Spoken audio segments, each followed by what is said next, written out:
All right, thank you. Welcome, everybody. I'd like to call this meeting to order at 5:30 p.m.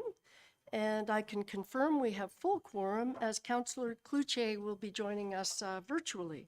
And with that, Councillor Fitzgerald, would you mind reading the land acknowledgement, please? Thank you, Worship. I would like to respectfully acknowledge that we are on the traditional territory of the Anishinaabe under the terms of the Robinson-Huron Treaty number 61 of 1850 and the Williams Treaties of 1923. We commit to acknowledge, learn, educate, create opportunity, honor sacred spaces, and take actions toward real truth and reconciliation in support of our commitment to walking the path together in respect, peace, and harmony for future generations. Miigwech. Thank you very much for that, Councillor Fitzgerald. And before I move to disclosures of pecuniary interest, I do have a motion moved by Councillor Morrison, seconded by Councillor Fitzgerald. Be it resolved that the regular council meeting agenda dated February 23rd, 2026 be adopted as printed and circulated with the removal of item 6.3, report number Corp 2026-11, 40 Florence Street West Communications Tower, RFT update. Questions or comments? Seeing none, all those in favor? And that carries. Now I can ask, are there any disclosures of pecuniary interest? Seeing none, we'll move right along. I have a motion moved by Councillor Clark, seconded by Councillor Renwick. Be it resolved that the following council meeting minutes be adopted as printed and circulated. Regular Council, January 26, 2026. Planning Council, February 11th, 2026. Questions or comments? Seeing none, all those in favor? And that carries. And I have to remind myself to look at Councillor Cloutier. All right, so we are moving right along to reports from committees, and we have a number of meeting minutes, starting with the December 11th Downtown Huntsville BIA minutes. And Councillor Renwick, do you have anything you might add? Thank you, Worship. And no, all the minutes are there for your information. It was a good meeting. It was a while ago. It was December. Yeah. I know. It's a bit odd reading all of these minutes. One of them is from November.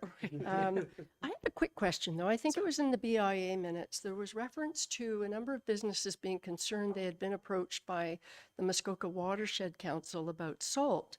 And I was a bit surprised because I think it's Friends, not that I'm being picky, but I think it's not Watershed Council.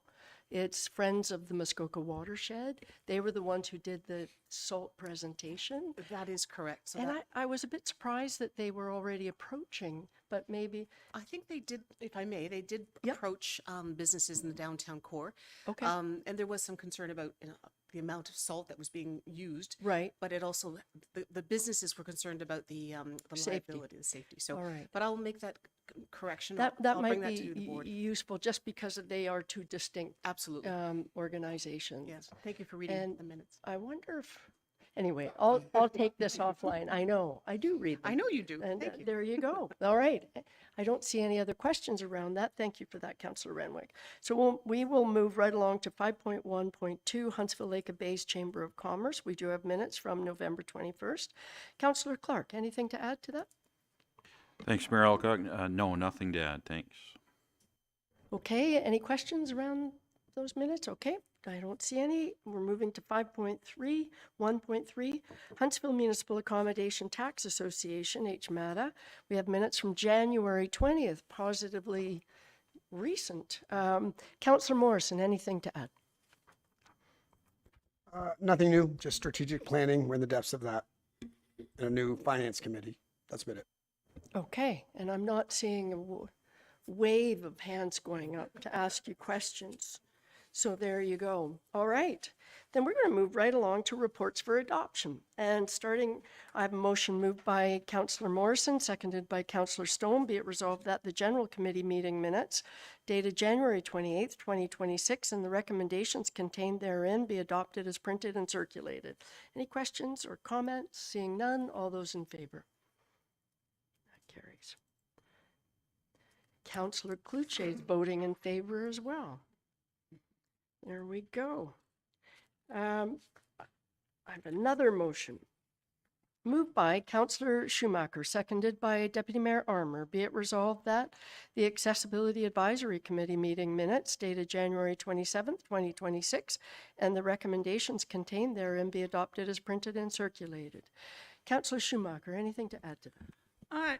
No, they're there. We did a virtual meeting this time because we had the Parks and Trails Master Plan come in.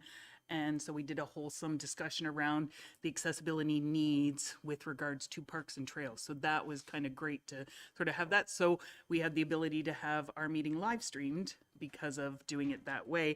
I guess I will note in the meeting minutes, it does talk about the lift being broken and it is now fixed and everything's, yeah, back to normal so far at the Summit Center change rooms. Thank you for that. And I did read those minutes as well. And I found that presentation on the Parks Master Plan actually quite, it was simple, but it was really useful. Yeah, Yeah, they did a great job. Yeah. too. that's great. And were the committee members excited by it or? Yeah, I do believe Encouraged? we had some really good questions and a lot of feedback. It's been great because we've had some of those educational booths Yep. during the summer market, those types of things. So we were able to give feedback with regards to this, especially Hunters Bay Trail tends to come up quite a bit and whatnot. So to try to make that as more accessible as we can to have one good quality, paved trail Right. that people can access. And I know Throughout. yeah, Right. throughout and or at least some better signage kind of thing, because I know Deb's gone to the dock part and then it's been broken and she can't go any further, right? So Right. having some, if there are fixes, putting that at the beginning of the trail so people know they can only go so far and Right, just doing some which would be really useful. notifications. That's and great. things. So yeah, Thank you for just that. some things to make aware that, we don't always consider unless you're in those circumstances and Right. situations. Thanks. Okay, I don't see any other questions, so I will call the question. All those in favor? And that carries. So look at us. That's page 1 already. That's done. Now we're moving right along. We're moving to reports from municipal officers, and we're starting with 6.1. Shane is here with us, and I think is going to speak to this report. It is regarding report number OPS 2026-6, request for early replacement of 2014 case backhoe. And I do have a motion. I think I'll read it before you start. It has been moved by Deputy Mayor Armour, seconded by Councillor Cloutier, whereas the town-owned 2014 case backhoe is scheduled for replacement in 2027, and whereas the backhoe is experiencing mechanical failures requiring early replacement, now therefore be it resolved that Council approves the early purchase of a replacement for the 2014 case backhoe in 2026 at a cost of $241,800 to be funded from the Fleet Capital Reserve. And with that, over to you, Shane. Thank you, Mayor. Yeah, that basically explains the reason for why we're here tonight is to, unfortunately, it was scheduled to be replaced in 2029 as our capital asset plan. Last year when we did our annual yearly asset plan, we felt that it would be better that we move it to 2027 because we just realized it wasn't going to make it as long as it was supposed to. Unfortunately, due to some mechanical failures to the transmission, which at the cost of $35,000, we talked as a group, as a team, that we felt that it would be beneficial that we move forward if you approve it to replace the current one that we have. I'll be more than happy to take any questions. Okay, I suspect there'll be one or two. Oh, I'm sure there will be. I suspect. Yeah. Deputy Mayor Armour. Thank you, Worship. Thanks for the report. You just mentioned the transmission's gone, so I'm assuming the transmission is still gone. We haven't repaired it yet? No repairs have been made because we just wanted to bring this forward to see if we could replace it. The repairs are excess of $35,000 to replace it. That's only giving us how much life left in this individual of a piece of equipment. So we felt that it'd be better to put that money into a newer unit. Follow up? Very quickly, I asked this one earlier. Why we go in Case and not John Deere? Is there a reason? Well, the reason why we're going with John Deere, our current fleet is a hodgepodge. Sorry for the way I put it, but basically we have every different type of flavor of equipment that we have there. If moving forward, we're trying to get everything so it's John Deere. We're feeling that it's a better equipment, and not only with that, we're able to keep it so that one manufacturer comes up and does all the work. We don't have someone that does, it's just different manufacturers. So keeping it all the same will probably keep it easier for us to manage, and also for the people that come in, they already know what the equipment's like. Okay, thank you for that. Councillor Renwick. Oh, was he? All right, Councillor Cluche, thank you for that. No problem. Thank you. Jane, what I'd like to see in the future going forward here, like this piece of equipment's already 12 years old. I think we've more than got its life out of it. And maybe we should have been earlier about it being replaced. So I would like to see at least maybe twice a year, an equipment condition report come in on all our equipment, so that, like, we've already got sidewalk plow this year, and I just don't want to, you know, all of a sudden, oh, we got to replace this. If we get a report, we know what might be coming or something like that, and in that case, and I like the idea of going to John Deere and keeping all our equipment the same kind. Nothing wrong with Case Backhoe, but I like to see everything all in one. But I'd just like to see something that we're not getting caught off guard here. All of a sudden, we got to replace it. If we know what's coming up, or the condition of equipment, or you know, if a piece of equipment's 8 years old and you know, it's we were supposed to replace it at 12 years old, well, maybe we have to replace it at 9, just if we knew in a quicker fashion. That's all. Great suggestion. Did you want to respond to that, Yeah, Chair? no, I think it's a great idea. We can do that. Again, I'm not, the way things were in the past, unfortunately, things got missed. We're putting more of a preventive maintenance program together for these. So unfortunately, this backhoe was just one of those things that had happened. I can't foresee our fleet moving forward having these type of issues, because we're repairing them more on a regular basis as they were unfortunately in the past. So yeah, I have no problem doing a biannual report and bringing it forward to everybody. That's great. And I think what already speaks to it in the note is that it was slated for 29. We had already made the decision to move it up to 27. So it's just another year. So I think that kind of speaks to what Councillor Cluche is also Yeah, talking about. no, I totally agree. It's just unfortunate that it just happened a year before Or- it was slated to be replaced. Right. So. Thank you. Councillor Renwick. Thank you, Your Worship, and through you to Shane. So the fact that we have been putting money aside for this is more of a comment, just saying we have been allocating funds because it is an asset and it has to be replaced.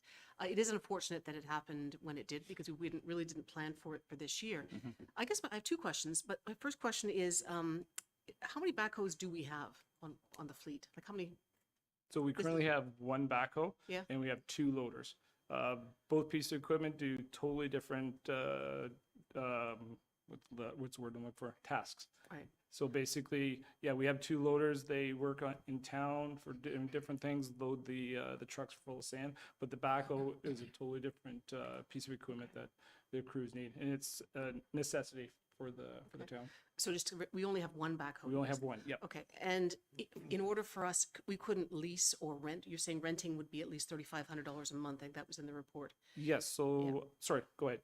That was, yeah, Was it was $3,500 a month to rent if we were going to go for another year before we replace it in 2027. Yes, and if we wanted to, I got some numbers today. If we wanted to go for a lease, this would be a lease to own. So the numbers that this is through, again, John Deere, which would be a contact with the town. So the numbers that I was able to get. So if we go with a 24-year lease, or sorry, 24-month lease, we would be paying just over $10,000 a month. So that would be an interest of $12,738.88 above the $241,800 for a 36-month lease. It would be just over $7,079. That would be, the interest on that would be $20,030.29.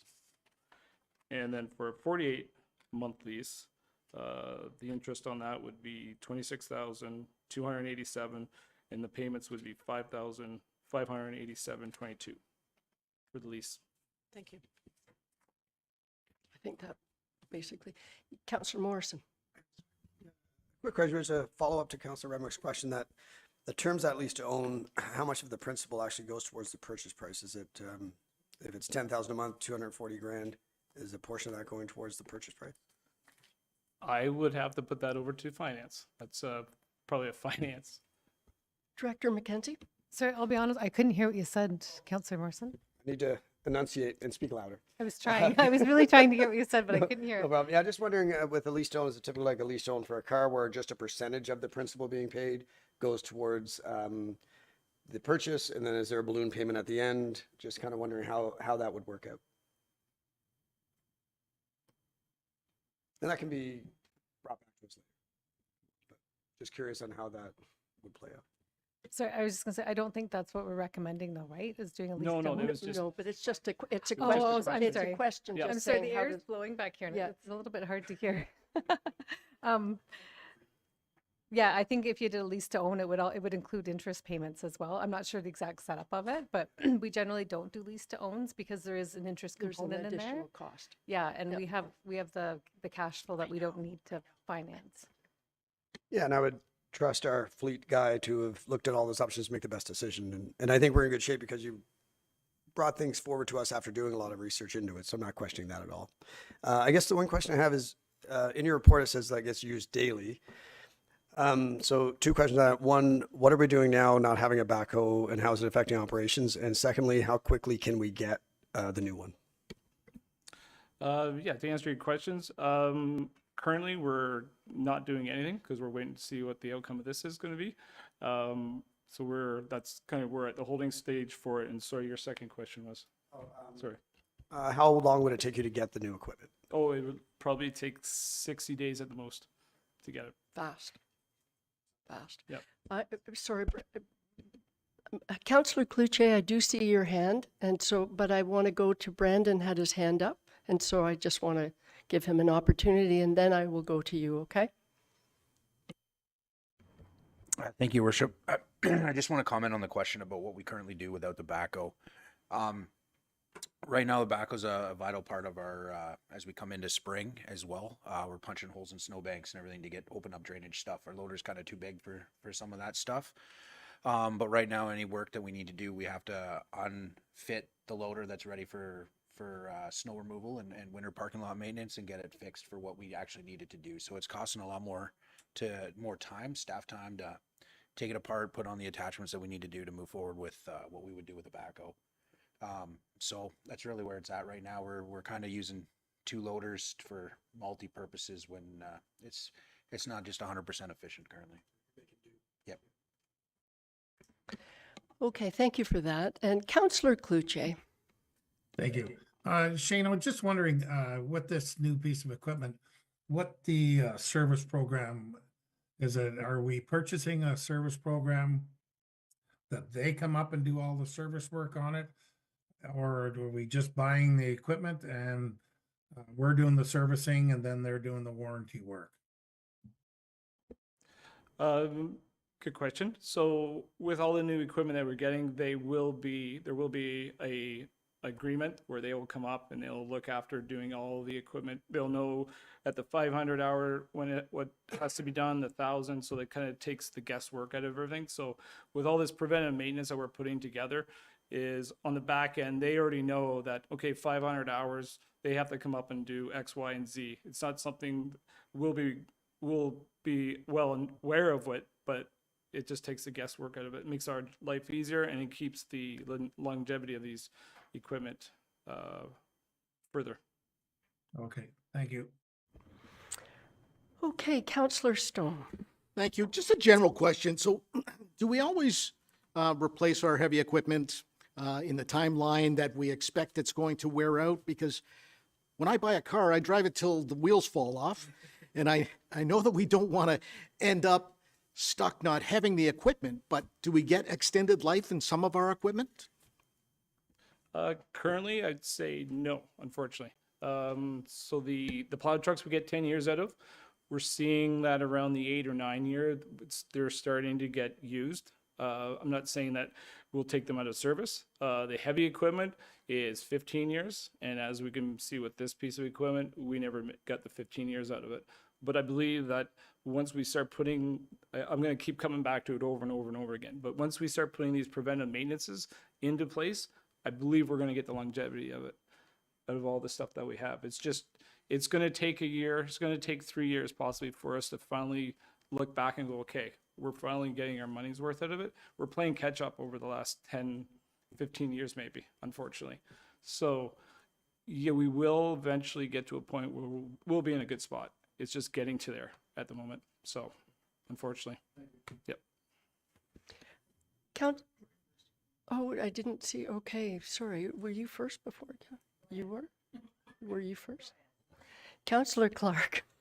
Thanks, Mayor Alcock. So, I'm certainly not thrilled about purchasing this outside of the budget, but I think sometimes it's a case of where you don't really have much of a choice. So I think this is one of those times where, even though I don't like it, I think we probably need to do it since it's the only one we have, and we are coming into the time of year we're going to need it. So unfortunately, I think I'll support it.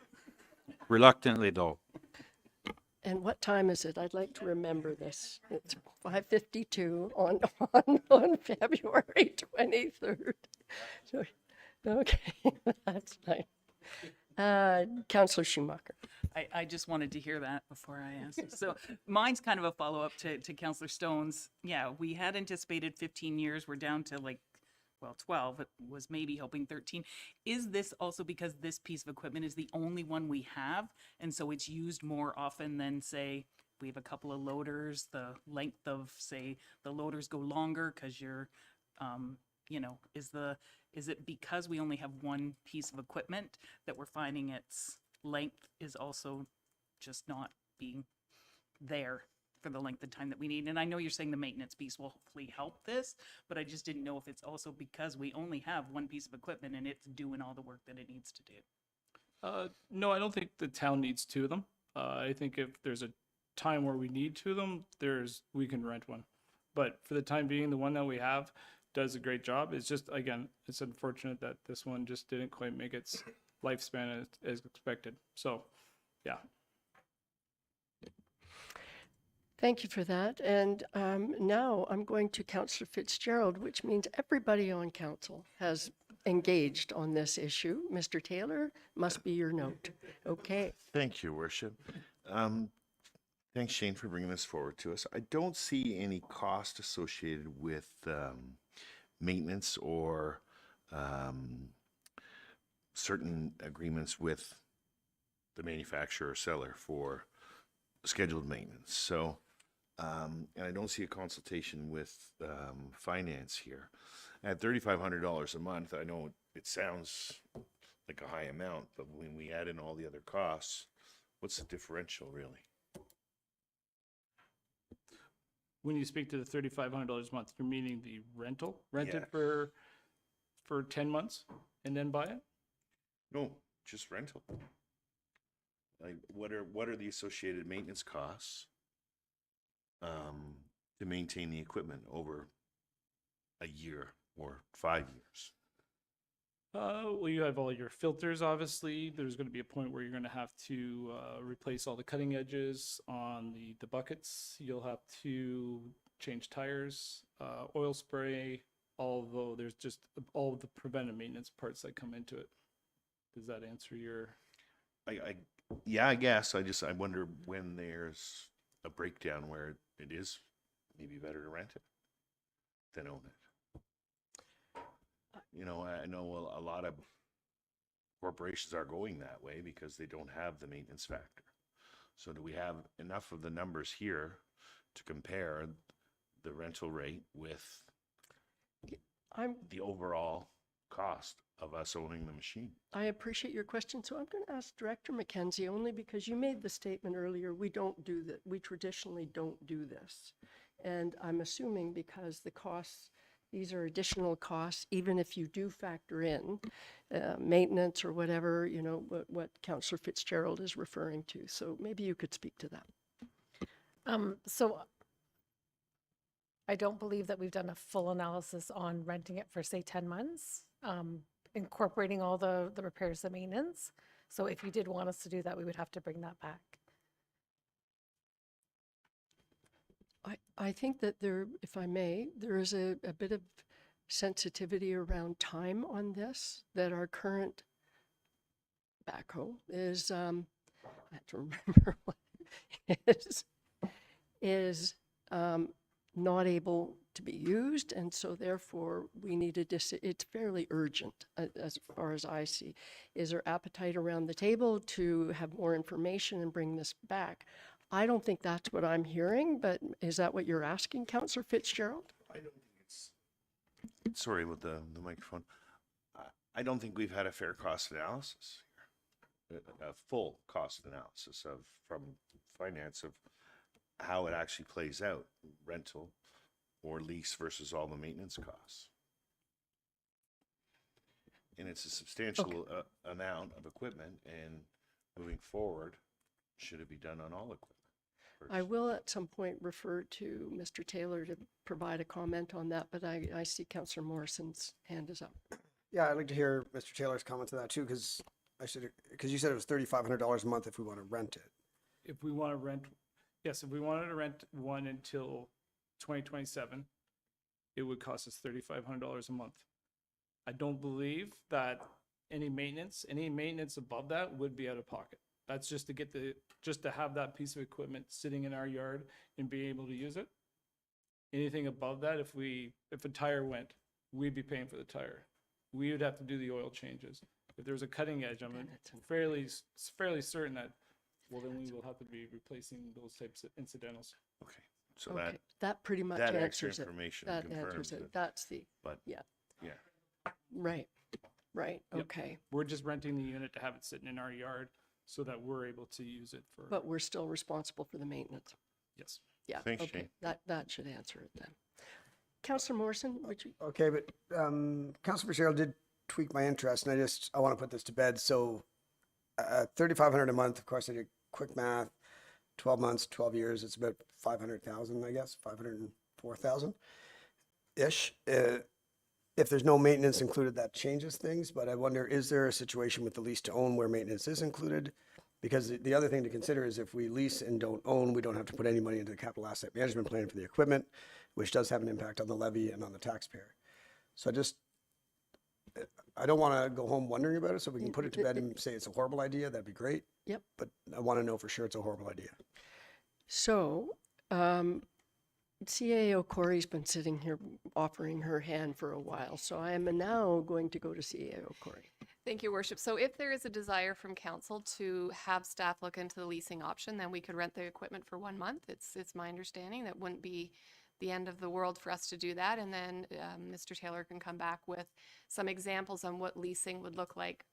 We have done this comparison in previous years before, but it's many years ago, so we could bring it back and just give that information to council if they so chose for us to do that. I think the other important thing to note is our capital budgets that are presented and approved by council are based on condition assessments. So when those are done, we know what to be true is true and what we think has to be replaced is in the capital budget. For 25 and 26, as you're aware, we did multi-year budgets. When those budgets were put in place, we had those capital items in there, not knowing how long something would last. So we did bump it up to 29 and the equipment failed on us sooner than what we thought. I don't believe this is the norm. I think we do a really good job on condition assessments, but Mr. Taylor could bring a report if we're doing multi-year budgets moving forward. He could bring perhaps biannual condition assessment reports to see if anything changes within that budget, that multi-budget period. So, but with respect to the leasing, we can absolutely come back and we can rent the equipment for another month and report back. Is there an appetite to lease for 1 month? I guess I would go to Shane on this because I don't want to throw good Right. money after bad, right? Right. It doesn't make sense to waste Right. 3,500. And I think you know more about this than we do. But I guess I wonder, maybe for this equipment, it is what it is and we move on. And then moving forward in the plan, find out, are other municipalities doing this? Is there a reason? Like, there's a reason banks don't own their buildings anymore. There's a reason this kind of stuff happens, but I, you know, I so think I think that's it's more of a down the actually a road thing. great suggestion that could be included in the suggestion that was put forward by Councillor Cloutier earlier, which is this biannual report on maintenance. And so, and that could be included. Look, this is another way that some municipalities are doing this, and I think that would make sense, right? Shane, you would seem to think that was a good idea earlier. Yeah, no, I totally agree. I just think unfortunately, this is a bad apple per se. I think it's Right. just where it just happened to be this piece of equipment has failed sooner than we anticipated. It's all great questions. Yeah, if you want, I can come back next month and tell you the pros and cons of all the leasing and whatnot. But we're still in the same. Your preference would be? My preference would be to have a yes. Right. I sort of thought you'd say that. All right. I would certainly support that preference. Deputy Mayor Armour. Thank you, Worship. I was just going to say, if we postpone this for a month, then we're going to be actually 90 days because it takes 60 days to get a new one. So we're just going to be pushing our further ahead and not getting our work done. So Yeah, need to move ahead. I think we should make the decision tonight personally. Yeah. So if that, I think we've exhausted this issue. And I really appreciate all of the comments around the table. I think that it's an engaged council, and that's a good thing, and that's because of the quality of your report, Mr. Taylor. Thank you. There we go. So I am going to call the question. I've already read the motion. All those in favor? And that carries unanimously. Okay, thank you. And I think someone over there to the right of me also painfully raised his hand. Thank you very much for that. All right. Thank you, everyone. Thank you. Automatically. Okay, we are now moving to report 6.2, and Mr. Hall is joining us, and it is report number OPS 2026/7, Chaffey Township Road Capital Construction Design Options. And I do have a motion. It has been moved by Councillor Fitzgerald, seconded by Councillor Stone, whereas Council approved funding in the 2025 capital budget for the completion of design work associated with the Chaffey Township Road Reconstruction Project and $1 million approved project cost in the 2026 capital budget. And whereas staff have reviewed options for providing pedestrian access along the corridor to align with the sidewalk master plan objectives and improves pedestrian safety and connectivity. Now therefore be it resolved that staff be directed to proceed with option 2 as outlined in report OPS-2026-7 for pedestrian infrastructure on Chaffey Township Road as part of the road reconstruction design and to allow completion of the detailed design, and further that the additional cost of $1.160 be funded through the existing roads capital budget funding by reprioritization of capital projects. And that was $1,160,000 to be clear. All right, with that, over to you, sir. Thank you, Worship. Sorry for the long-winded motion, but I think it's valid. I'm excited to talk about this today because it's I think it's long overdue at this table to go over what our goals are when it comes to reconstructing an existing street. So I think I'm very excited to get into this one today. So Chaffey Township Road, we know we get a lot of calls. We know it's on the books to be reconstructed. It's ever growing in there as far as development and population. So it needs a facelift for sure. It's also been identified on our sidewalk master plan as a missing link for pedestrian access. So as we get into this, we did the RFP process, hired a consultant, started working on the design, and there's a few things thrown out. We're dealing with a very tight roadway within the road allowance. The hydro lines are on one side, which are like 5 to 10 feet off the edge of pavement, and the other side is a Gypsy Bill Creek and some pretty steep slopes. So as we go through it, we obviously have to do some road widening, and when that comes, obviously there's a lot of impacts. They can be good impacts because of the end product, but to get to the end product comes with negative impacts, and that's impacts to people's lawns, which are road allowance, but to them considered their property. There's trees that have to come down. There's a lot of that aspect in order to build it for growth. So that's why you're seeing the difference in costs. And under our strategic plan and our official plan, we look at complete streets. So when we do these designs, a complete street consists of a sidewalk and year round. So that's our starting point. And to create that comes with its challenges, is what we see. And versus something that we can do within the current platform by less restrictions to properties and stuff like that, we can put in a seasonal pathway, not necessarily dedicated as a sidewalk, but delineated through the bollards that we did last summer and stuff like that is another safe. It's a warranted pedestrian access that way, but again, it's not. It's only seasonal versus the concrete sidewalk. Now it can go either way: concrete sidewalk or asphalt surface with a raised sidewalk. The surface type that's minimal. I shouldn't say minimal, sorry. It does have a cost associated to it, but it can be done either or like option 2 is just the asphalt pavement delineated by bollards. But it's great to do this. It's very restricted in that area. You'll notice the south side of the road is where we're proposing to put the sidewalk because it's less impacts to neighboring properties. But on the north side, you see the hydro lines. There's 6 or 7 houses in a row there. If you actually look at the property fabric, we own almost up to 20 feet off the front of their house. So as a right of way, that is something that when we do designs, we want to look at, we want to use to our best ability, but then they don't even have enough room to park in their driveway. So again, that's where we're at today. We're looking at doing the concrete sidewalk as a recommendation. And the one last thing I want to point out is there is one section of that sidewalk. When it goes in, the road gradient is at 11% currently. So we can try to get that down to 8% to be compliant. But as it looks right now, there will be a section of that hill with a concrete sidewalk that will not be at an 8% gradient.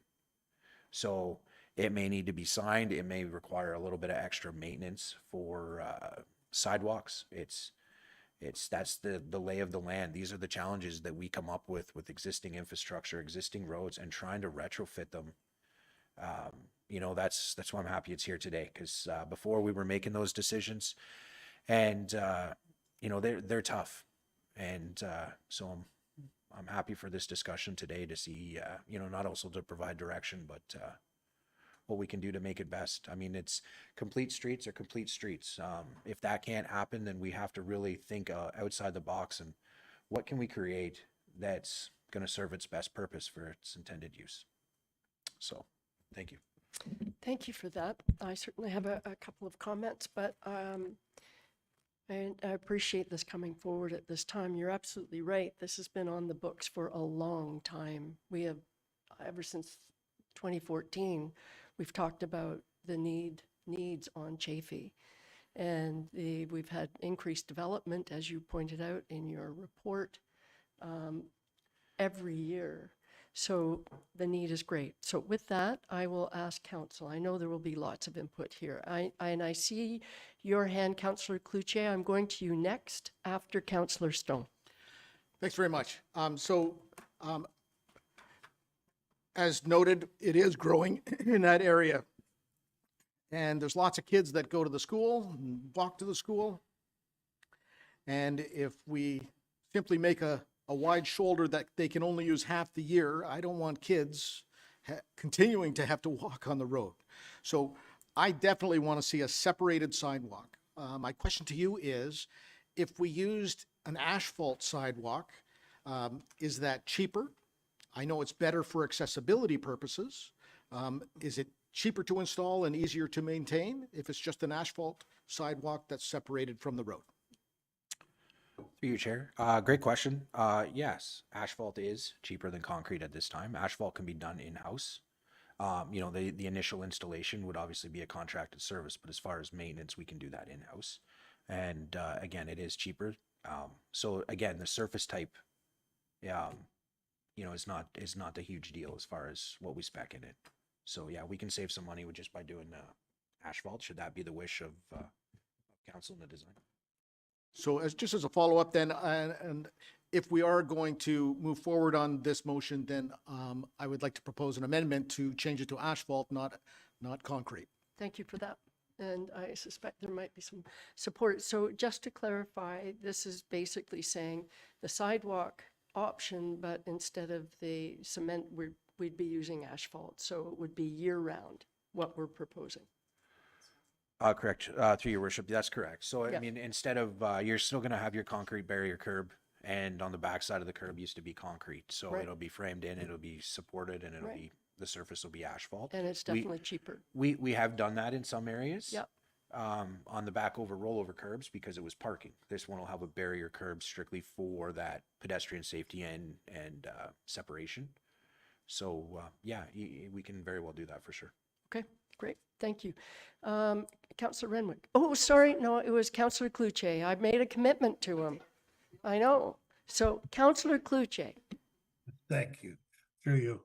I'm just wondering, like with the design, if we go to the concrete full sidewalks and everything, Brandon, have we met with the residents down there so that they see the scale of and the scope of work that has to be done and the end result?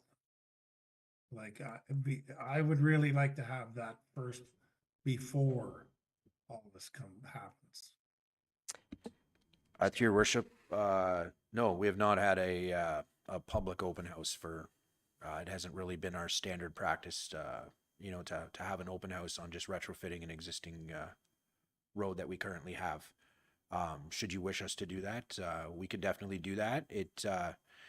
That for sure would delay the project. That'll take us a while to get that up and running and do that. And we might be looking at something like 2027. We'll be coming back to this table with rejigging our capital plan. But we can definitely do that, should you like. I don't, I just- yeah, I don't because think you're in saying the- that. Yeah, sorry. No, just because where all those property lines go, like you said, people are gonna be losing half their driveway, which, they all want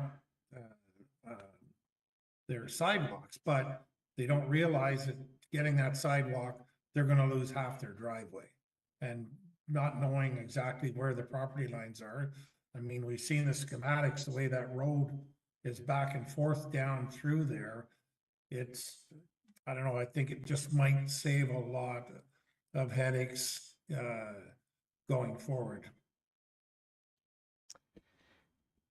So I don't think, if I may ask, Councillor Cluche, you're not suggesting we do this and then have the project delayed till 2027? Well, I just think some type of public consultation has to go out to them so that they know the scope of the work that's gonna happen. I think it's not, because it's not just your regular street we're doing here. It's the property line is all over the place down there, and the road is from one side to the other side. It's kind of a little bit wacky when you see the schematics of it. So you're proposing that if we could go forth with an open house just to, once the decision is made, to let people know in the community. I think that's something that we've done before. I know you said, Brandon, we haven't, but I think it would, just to let people know this is the plan going forward.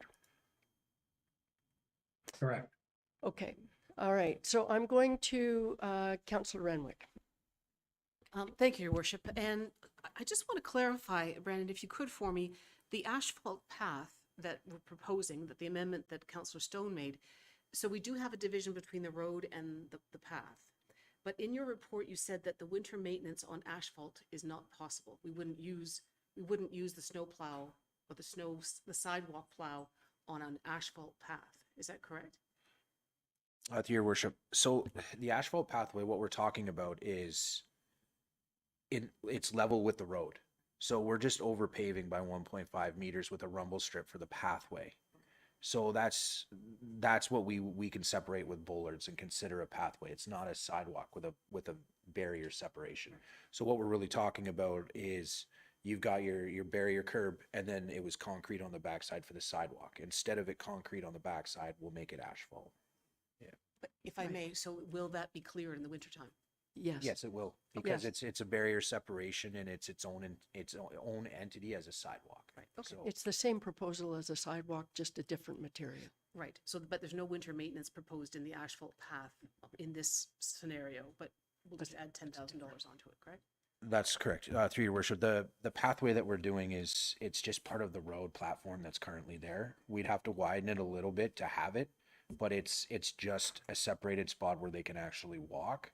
But we need a place to put the snow. So is going to a barrier separated sidewalk. It's in there that we'll have to do more winter maintenance on it. If it's year round, we're gonna have snow. We're gonna have to do more maintenance on that road versus if it was an asphalt pathway level with the road, we can simply just plow that snow into that area for the winter.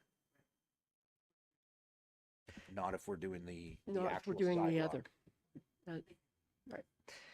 Right. Councillor Clark, followed by Deputy Mayor Armour. Thanks, Mayor Alcock. I'm very happy to see that this is here finally and that we're very close to getting this situation on Chaffey Township Road sorted out. So thanks, Brandon, for bringing it here and all your work. I think whatever we do, we have to make sure that we get things right here because there's so many residents involved. And I do think that sidewalks are important here. And I also think that the road widening is an important aspect of this road development as well, because those issues are tied together. The lack of sidewalks and the narrow road creates unsafe area for pedestrians. So I do like Councillor Stone's suggestion about the asphalt sidewalks. I think that would be reasonable and could save us some substantial money on that project.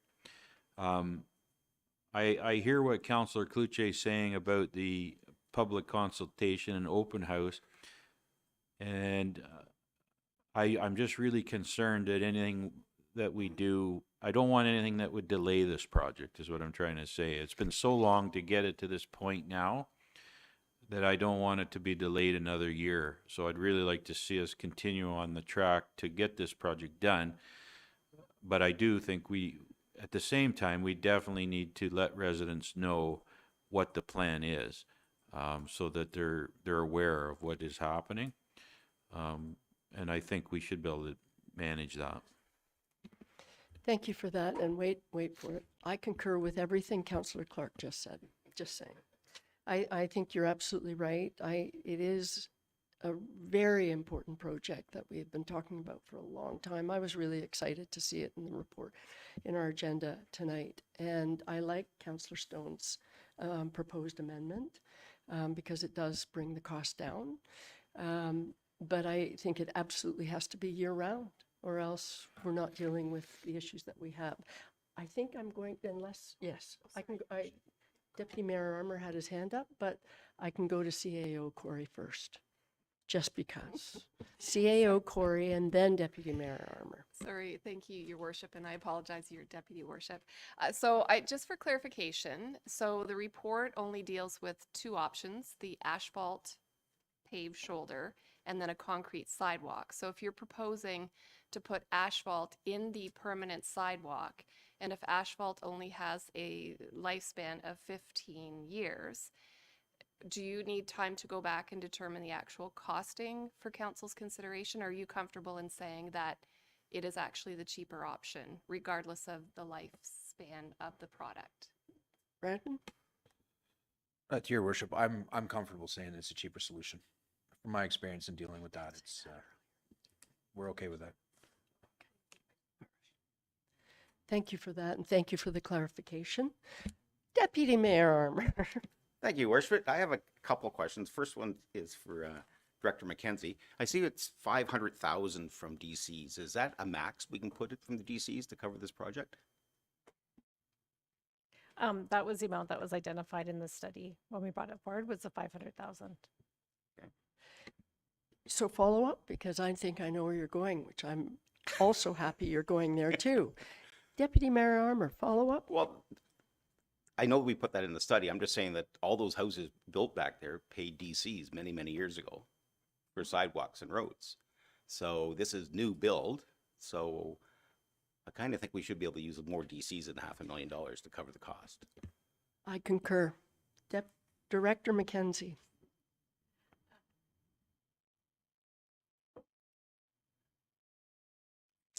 Yes, I have another because one. on that point, though, you're saying that I think it was identified $500,000 would come from our DCs in order to support the $1 million we had budgeted for it. But if we're now budgeting close to $2 million, if we're going asphalt, then presumably we could increase the amount we're taking from DCs to support it. Exactly. Thanks for clarifying that. My second question actually is for Mr. Hall. So there's some unknowns there.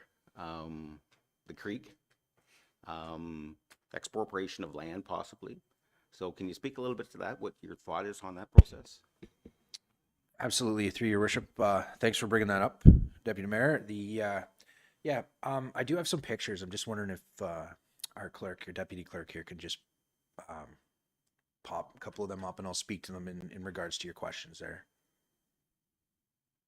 She's doing it as you Perfect. speak. Thank Look you. at that. There it is. There's the road. So when we talk about sidewalks and the installation of sidewalks and the possibility of expropriation, you can see where they're open ditch. It's more of a semi-urban standard. So in order to really urbanize them, as for our complete streets, we kind of got to fill those in. You can see where we're at least another 5 feet off the back of the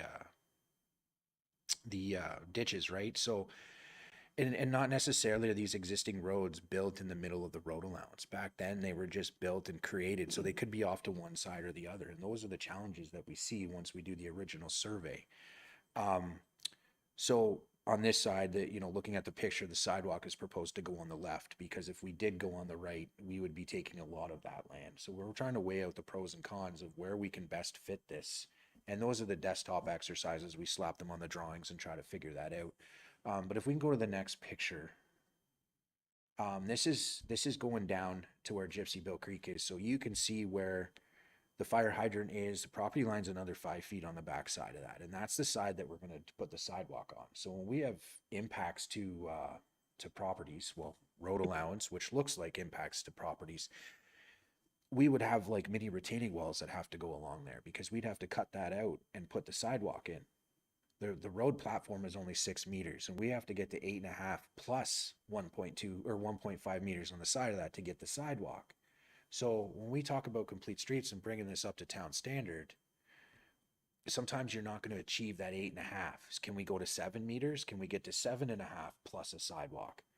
Those are the best situations we can get to for its intended use based on our development standards. Our development standards are guidelines.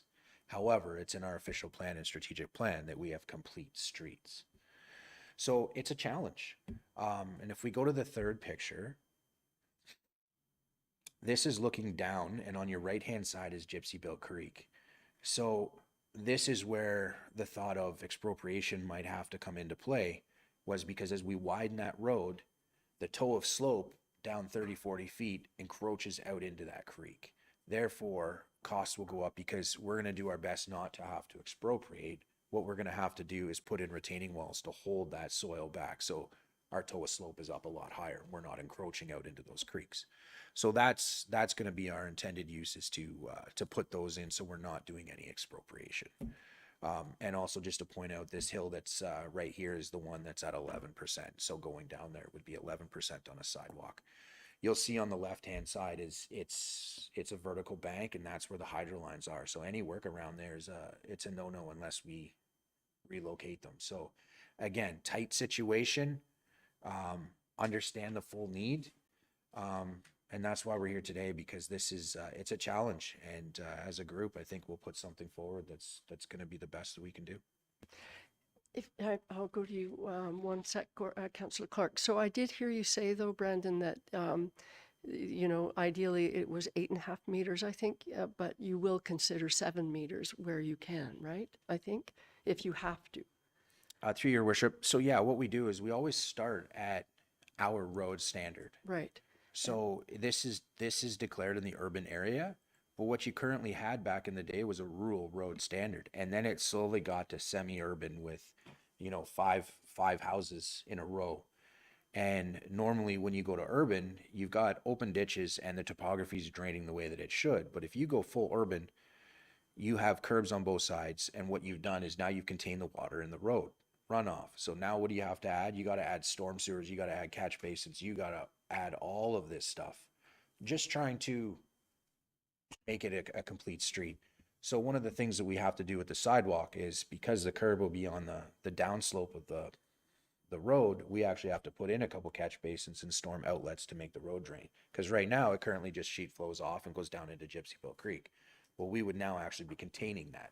Those are just, again, some pros and cons that we look at when we go through this stuff, and the challenges that we have. So, you know, whether we build it based on budget or we build it based on functionality and all the studies that we have. So our goal is to try to put it all together and come up with the best solution. So, you know, we're going to do everything we can to, expropriation risk is low. We'll put in retaining walls, but that comes with a higher cost, as you can see in the report from where we were before. Right. So we're trying to mitigate those risks when we come into it, but it's a challenging situation. Exercise. Thank you for that. I'm going to Councillor Clark, followed by Councillor Morrison. Yeah, thanks, Mayor Alcock. And just a couple of points. There's no doubt in my mind that this is going to be a major undertaking. Like, this is a busy road. There's going to be some real challenges here as far as making this a better situation than it is today. I think in the end, the result is going to be worth it, but there's going to be some pain for sure. And that's pretty evident, I think, here tonight, listening to Brandon. My second point is that, just back to the asphalt sidewalks, we have quite a few of those now in Huntsville, and the town, our ops staff does a good job of keeping those navigable in the wintertime. They're well used. I'm thinking especially around Haynes Road, that area. So I don't really see an issue with the asphalt sidewalks. I do want to just mention Deputy Armour's point about the DCs. This particular development and this road work that we're undertaking is a direct result of the development on Chaffee Township Road. So I absolutely think that the 500,000 DCs is extremely low for what we're looking at here. I think we should be looking at every avenue possible to try to use as much DCs as possible. Because like I said, the need to do this road is directly because of the development that has happened on this road and continues to happen on the road. Nope, you're absolutely right. And I'm hoping that Director McKenzie has an answer for us at this point. Thank you. So when we did do the DC study, we did have the list of all the projects, and we did go through those, and it was identified that that was at 75%. No, it was, sorry, I think I said 50 before, but it was identified at 75% related to growth.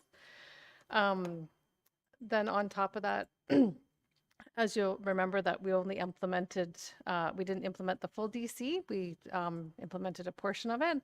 So when you look at the effective rate, it's around 62%. So you have to take the 75 and the 62, and that gets you to almost 900,000 with the new cost.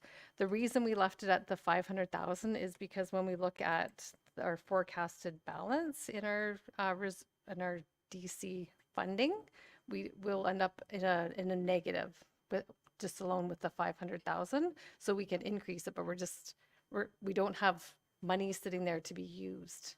I'm surprised. we have to I collect thought the we money had over a healthy time. balance in our DCs. So we don't? We do in certain areas, In in roads certain and areas, but related, not we in do not. roads. Wasn't that a kicker? All right, thank you for that response. We'll mull over that. Councillor Morrison.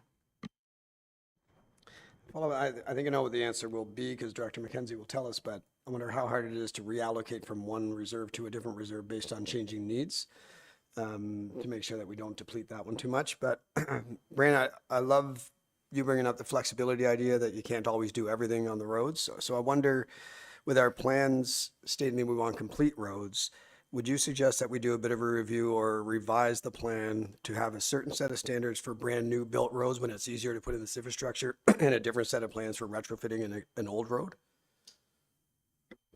Through your worship, that's another great question. I think, complete streets is a great place to start.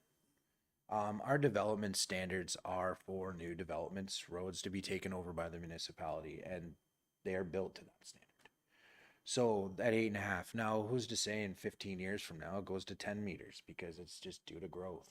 But I think we keep it to where it's at. I mean, it's we start there, and then that standard slowly gets smaller and smaller depending on the areas that we work in. And ultimately, that's where we need to be. So we have to recognize that if we can't get it all in there, and it's a little bit of a substandard profile, we're still not there for growth. So we have to accept that, or we go in the direction that we do what it takes to get there. And we're doing our best to make it all work. There's it's new and it's change. There might be some negative impact to that, but I mean it's our job to reduce it. And I think we start at complete streets, and that's where we start. And so far it's worked out well, but it's been great to have this because it can be a challenge. I really like that answer. Thank you. All right, Councillor Schumacher, and after you, I would like to put up the proposed amendment on the screen, okay? Okay, perfect. Mostly I was just going to say I will defer to the councillor from Chafee to know exactly what they kind of want in their area and what he's heard. And that I do appreciate from the AODA perspective that you would sign that steep slope because I know it will not meet that. So as long as there is some signage, I'm happy with that to that extent. And to your point, Brandon, at the beginning, I think people want that street done. And I think Corey's made it very clear, Councillor Clark's made it clear, they want that done. So yes, they are probably going to lose a bit of their property, but I think, as you've stated, a lot of people forget that the property to the road isn't really their property, that there is a road allowance. We all want to assume that that is our property to the end of the road, but I think maybe people need to hear it more often than not, that is the ability to maybe make things better as we are doing in this case. And so I would appreciate that. Thanks. I'm going to Deputy Mayor Armour first, and then to Councillor Clark, and then I'm going to put the amendment on the screen. Deputy Mayor Armour. Thank you. I just have a quick question. I don't know who can answer this. So if we have this amount in front of us and we approve it with instead of concrete with pavement, and we come back finding out we need more money due to environmental issues or et cetera, can we pull that from our DCs?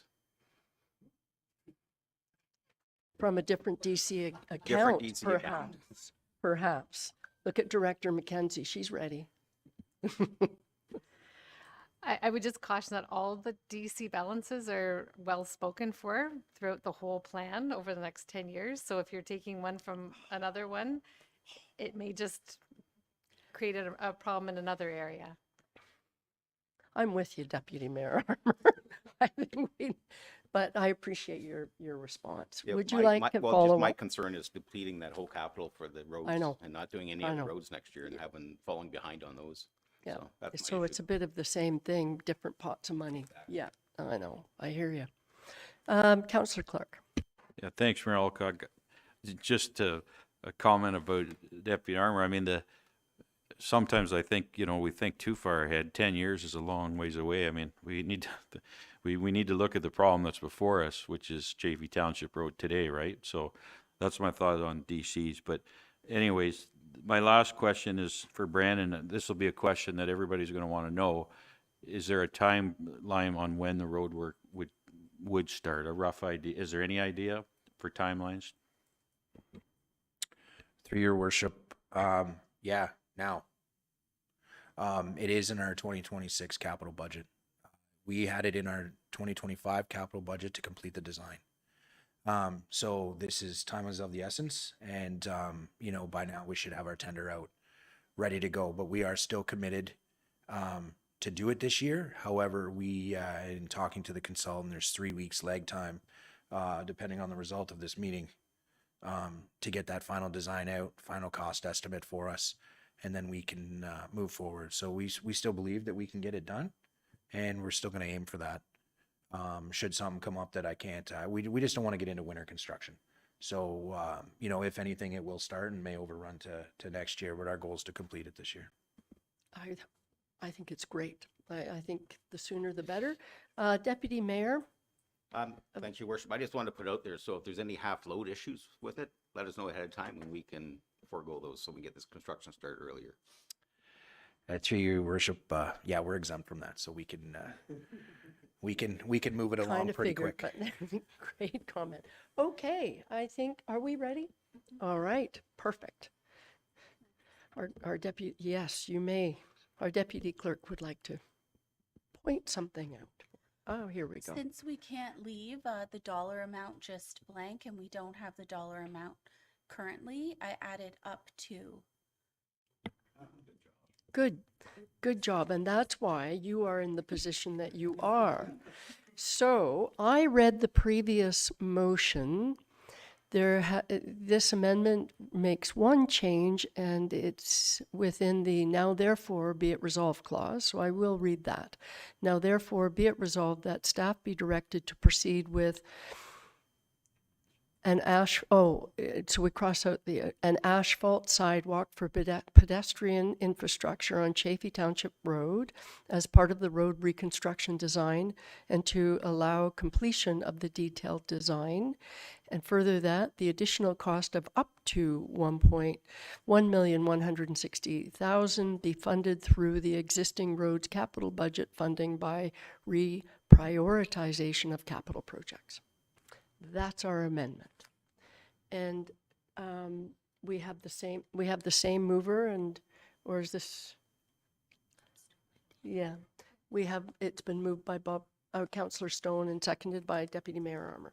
Okay, are there questions with, yes, Councillor Schumacher. Not so much a question as a comment, and I think because the infrastructure word just kind of hit me, and that's and kind of to what Councillor Clark and Deputy Mayor Armour are referring to with the DCs and stuff. In this case, I think in particular, we're playing catch up with infrastructure. And I find this is my second term, we're stuck playing catch up a lot of the time for the infrastructure that has happened previous. So I don't know, to Councillor Clark's point, looking 10 years down, but how do we plan now to make sure that everything that we are doing has the infrastructure that we need? I think we're doing a better job of it now at this table for sure. I see a better job of it, but yeah, we're coming up to these situations now where we're constantly playing catch up for the development that happened how many years ago? And that's just my comment. I think that's a great comment, and I think there is a difference, though, between then and now, and that is we do have things like the sidewalk master plan, which we didn't have 10 years ago. We have other master plans that we're also adhering to. Brandon's nodding, so I must be saying something that's right. But I certainly, from my perspective, we have that kind of guidance. Even our development standards, we didn't have that 14 years ago. So there are documents that we now use that will help us 10 years from now. So that's, I think we are in better situation, but you're absolutely right. It feels like we've been catching up for a long time. All right, so I read the amendment. I don't see any other questions. I am going to call the question on the proposed amendment. All those in favor? And that carries unanimously. So I would like to call the main motion as amended. All those in favor? And that carries. Thank you for that, Mr. Hall. That was great. And you're not surprised that there was such a detailed conversation around that, I bet. I know, it was fantastic. I agree. Everybody participated in that. Once again, imagine if we did this with every item our regular agenda, we'd be going home at 1 a.m. So there we go. I guess I don't sign this one, right? Because, all right, I'm going to do that. And then I'm flipping over here. And I am going to... So we're moving right along to bylaws and agreements for passage. So I have a motion moved by Councillor Fitzgerald and seconded by Councillor Clark. Be it resolved that bylaw numbers 2026-12 to 2026-21 be reported and passed this 23rd day of February 2026. And I'm not reading all of the bylaws from 1.7 to 7.10, sorry, 7.1 to 7.10, as they are exactly as they were in our agenda package. So, all those in favor? And that carries. Pen.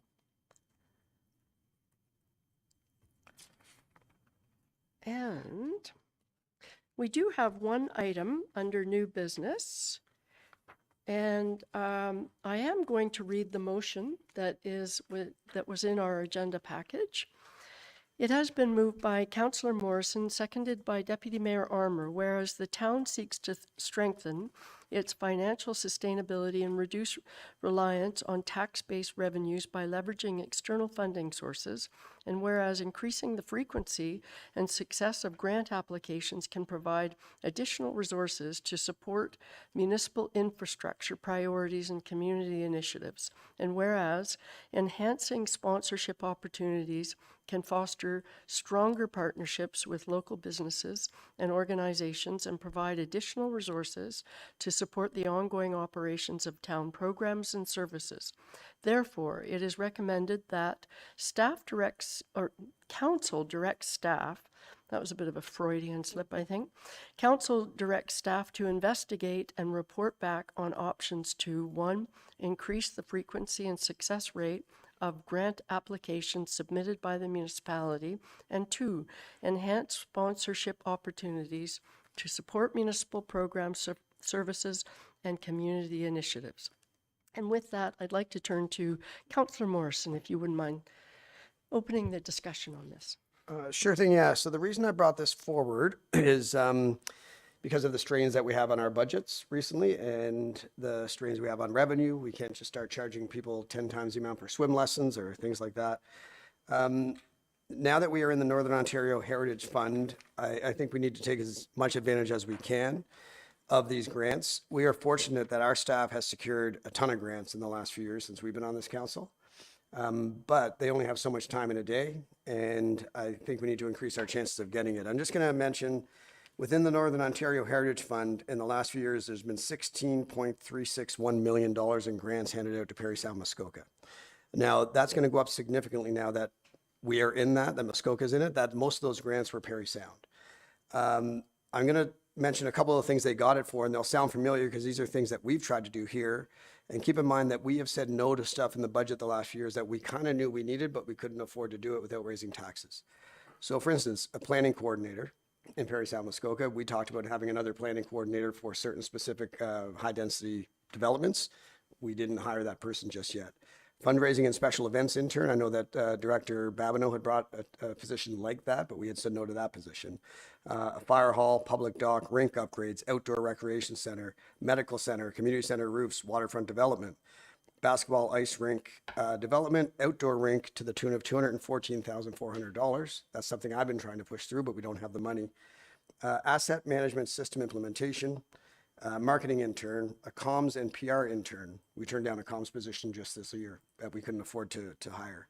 A GIS intern, 2 comms and PR interns, another 2 comms intern, a nurse practitioner clinic expansion, community centers, and a community engagement and research assistant. So looking at this, knowing we want to spend more money on accessibility, obviously, this is something where we can get grants on. Looking at the implementation of AI into planning in other parts of the town, we need to find a way to pay for this, and we can't just do it on the levy. So all I'm asking is that we can get a report from most likely Director Frame, I would assume, that can come back and explain how, if at all, a position like this could help the town fund the stuff that we have in our directives. We have a directives list this long, but we don't have money this long. So any questions? I've done a bunch of digging, but there's people that know a lot more than me. I think it's the only position we could hire that could pay for itself 10x, 20x, 15x, and help us hire the other jobs that we've been turning down. So that's my thoughts. Thank you for that. Apparently, you said we're missing one line in this motion that I read? It's in the agenda. Okay. All right, shall I remind people, because I read what was in front of me? And just before I turn it over to committee, and further that, sorry, it wasn't on here, and further that the report should include potential strategies, resource requirements, and timelines for implementation. Sorry, that wasn't in the motion, but it was in our agenda. Totally. And I should complete the explanation on that the report won't just be about hiring a position. The report Right. will be on Looking at all of the all different options that could happen Yeah. because it might not involve hiring a Right, position. Yeah. okay. Appreciate that clarification. That's great. All right, I'm sorry, I didn't see whose hand was up first, if there are any hands. Deputy Mayor Armour. followed Thanks. by- Thanks, Your Worship. Through to Councillor Morrison, I'm just curious, a lot of these grants come with their one-time grants, right? Or we have to come up with 50% of the grant.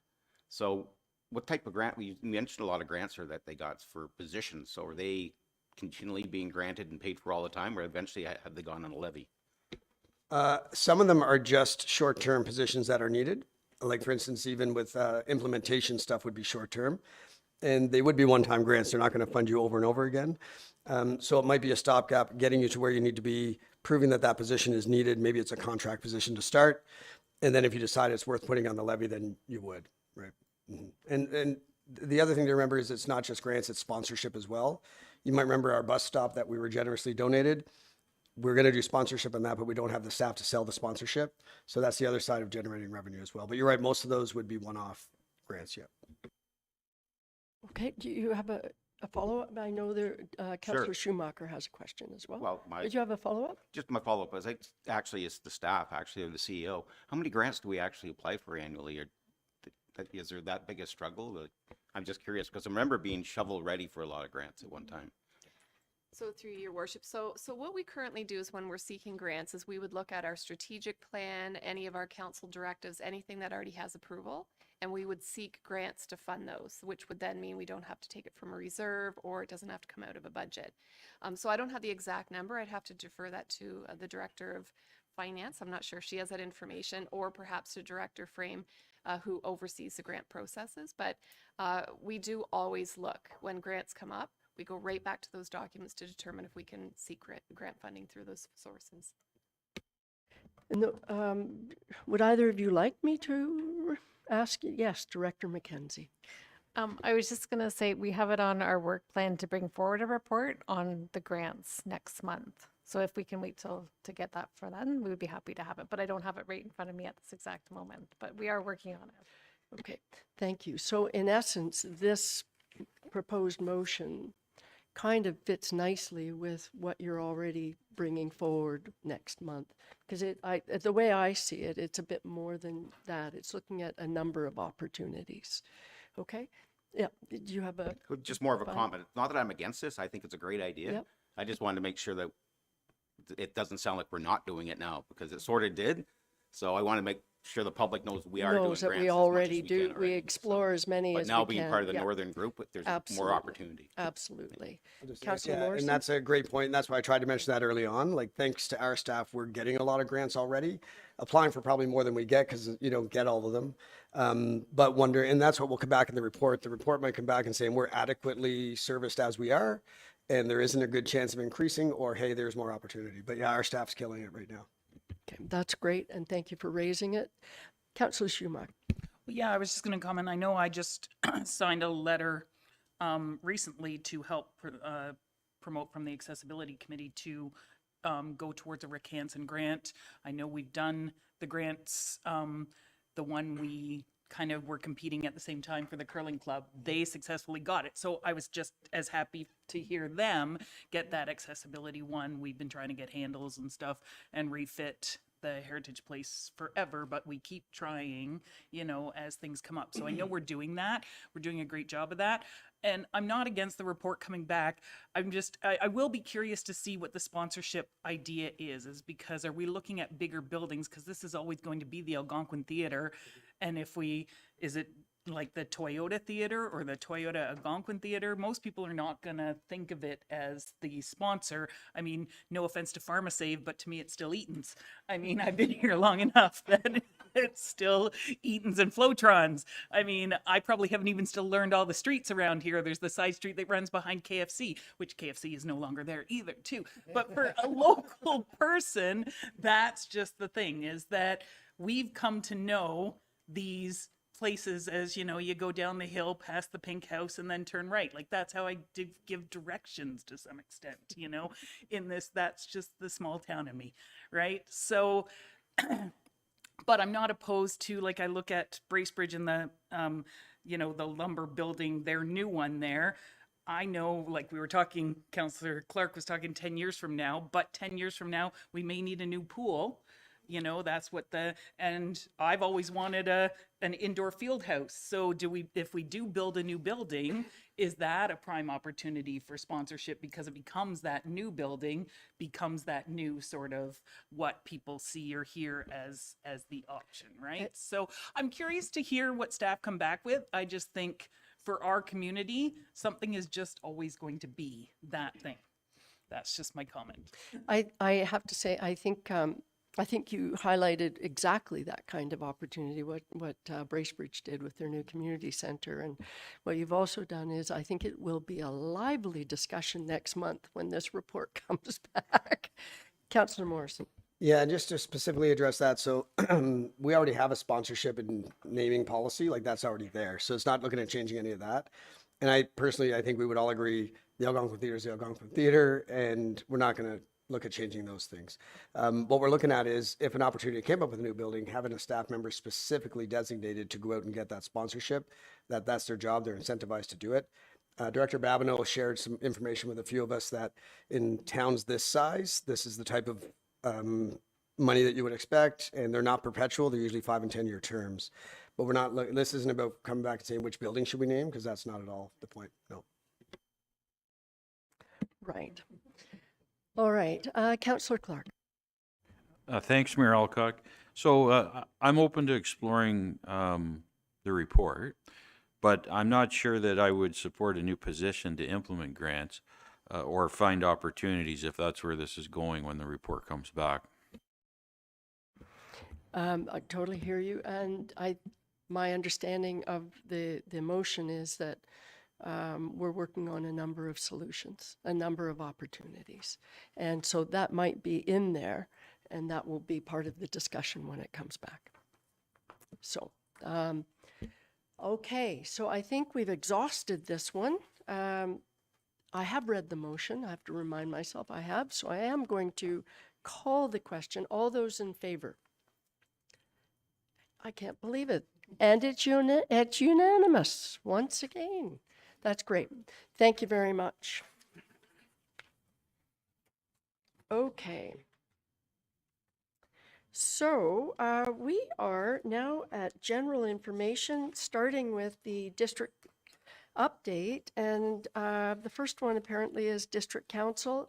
And I can be very brief on that because the bulk of the meeting happened to be enclosed, and we had two distinctive affordable housing initiatives there, a financial matter related to the Muskoka Airport, and an Ontario Land Tribunal matter that went on for quite some time. And other than that, in open session, we had an acknowledgement of service for Don Mackay, who has been involved in the Muskoka Airport Board since its inception, and he's retiring. Other than that, I don't think there was anything else worthy of reporting from District Council. So I will move, unless there are any questions about that, I am going to go to the joint EPWC and FCS meeting, starting with Deputy Mayor Armour.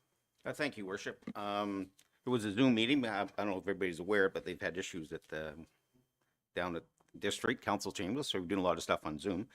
So the big part of this is for Huntsville is the award of the replacement of the Bittern Creek culvert, which is out Ravenscliff Road, and they plan to do a complete full road closure. So people living on the, I guess it'd be the northwestern side of it will have instead of a 25-minute drive to town, will be up to 45 minutes. They'll have to take the detours around. So the district currently out there doing door knocking and calling people, actually letting them know what's going to be happening. So, and the reason they're doing a full road closure is because they can complete the work in 5 weeks, and they want to do it before the freshet. If they wait till afterwards, or the freshet comes through and destroys the culvert, it could take 5 months to. So, that's why they're doing it so quickly. The award of the contract for the Mount View Force Main, that'd be King William Street. And we had a report on the Bay Brock Street down in Gravenhurst, but pretty much that was it for that was the biggest part of the meeting. Thank you for that, Deputy Mayor Armour. On the Bittern Creek replacement, the start date on that was? They awarded the contract, but they want to have it in place this March, so they Right. actually didn't give us a date. Right, but that's basically Yes, the it's timeline coming we're quickly. looking at. Yeah. So, They and wanna as beat you the- said, they want to they're- beat the runoff. right, and they're making an effort to reach out to people who are affected by that right now. Okay, so that's great. Thank you for highlighting that. Are there questions from anybody on that? No? Okay. Councillor Morrison, did you talk? Yeah, I know. We're getting to that on the agenda tonight. Just saying, we're getting to that. Welcome back, by the way. Yes, exactly. So, then we'll bypass FCS. I think it was actually a fairly short meeting, is it? Yes, that's right. Would you like to report on FCS? Absolutely, it was a pretty short meeting. Short meeting, exactly. I think it we was short. spent more time talking about the grant policy than anything else, because there are a lot of people that apply for grants through the district, and we award could be 2,000, could be 5,000. So there was a lot of discussion on that and the process for that. But besides that, it's just your typical rubber stamp And the finance meeting. possibility of revamping the grant Yeah, policy. they're gonna actually look at it, because some come back year after year after year, and they get 2,000, 2,000, 2,000. So Right. it's interesting. Okay. Thank you for that. All right, moving to the Joint Health Services and CPSC. That was on February 19th, also on Zoom, and I'm afraid my internet was wonky halfway through. But the part of the meeting that I think is really interesting and is definitely going to come back and has a real impact on the lower tiers. We had 3 items dealing with OP amendments to the district official plan. And it was the one on the Component 3, environmental resiliency, and Component 4, lake system health policies. And really what that was talking about was, everybody knows, District of Muskoka undertook floodplain mapping that has a real effect on the entire area of Muskoka. And so what these official plan amendments do is they're implementing the sort of stricter policies given this new floodplain mapping. And the effect is it's either black or white as to whether or not municipalities are allowed to approve projects that we might be considering within this floodplain. So there wasn't any room in the language that they had proposed to allow for flexibility on the part of lower tier municipalities. There was a lot of discussion around that. Needless to say, more work will be done with the lower tiers to seek their input, to find the appropriate wording, so we can have situations where we can be more flexible in interpreting the new policy. So there was a lot of discussion around that. And also we approved another recommendation under the Watershed Resilience Action Program, where they will be, speaking of grants, providing grant funding primarily to lake associations who are advancing work on the lake resilience throughout Muskoka. So that was actually, it's not a huge grant program, but it's a beginning, and it was very well received around the table. Other than that, I think that's probably where I can leave it, unless there are questions around that. And if not, I will move to Councillor Stone to report on health services. There wasn't much to report from health services. We entered into an agreement with the paramedic services and elective AI and Georgian College. They're going to analyze some data that will hopefully find efficiencies, and received an update on a dispatch system that the province has is rolling out, and we're finally using it now for the 911 call triage and ambulance deployment. And it's going well. Thank you for that. And I did miss one item that is very important to Huntsville, and that was committee approved official plan amendment number 64, which was the town of Huntsville's official plan amendment regarding Grandview Village. So, and there was support for that, and that was support all the way around. No questions, and so that went through quite quickly. All right, and no questions around the table. Yes, Deputy Mayor Armour. Just a comment on Councillor Stone's report. The old dispatch center system used to run codes 1 through 4. So if they were dispatched on a code 4, which would be an emergency, you couldn't divert them. Now under the new system, they've gone to colors. So there's urgent and an emergency, I believe. So if you're on one color and a higher color comes in, they can divert you now. So before they couldn't. So it's making it streamlining the whole system. So people who need the ambulance are going to get it first. And so it's a great system. It's working well across the province.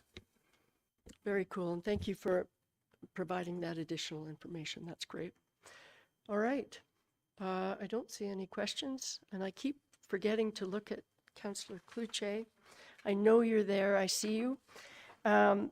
Okay, so we have council correspondence from January 19th to February 12th in our package. Were there any questions for any of our staff regarding any of those? I don't see any.